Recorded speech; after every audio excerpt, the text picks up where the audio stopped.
वडिलांच्या निधनानंतर आई एकटी पडली होती. घरात कमावणारे कोणी नव्हते, पण तरीही रोज रात्री तिच्या बिछाण्याखाली काही पैसे सापडायचे. मी तिला अनेकदा विचारले, पण ती काहीच बोलणार नाही. अखेर एक दिवस आईची तब्येत बिघडली आणि तिला हॉस्पिटलमध्ये दाखल करावे लागले.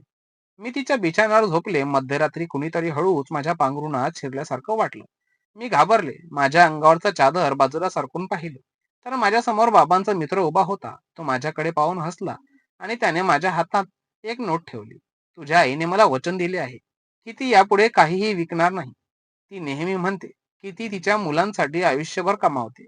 तो म्हणाला की नोट तुमच्या आईच्या बिछाण्यावर ठेव. तो म्हणाला. मला धक्का बसला. माझ्या डोळ्यातून पाणी आलं. बाबांच्या मृत्यूनंतरही त्यांचा मित्र आमच्यासाठी देव म्हणून बनू लागला होता.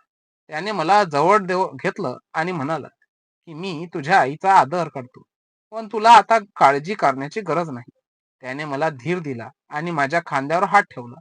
मला शांत झोप लागली. माझ्या आयुष्याचा वडिलांचा मित्राचा सहवास मला आयुष्यभर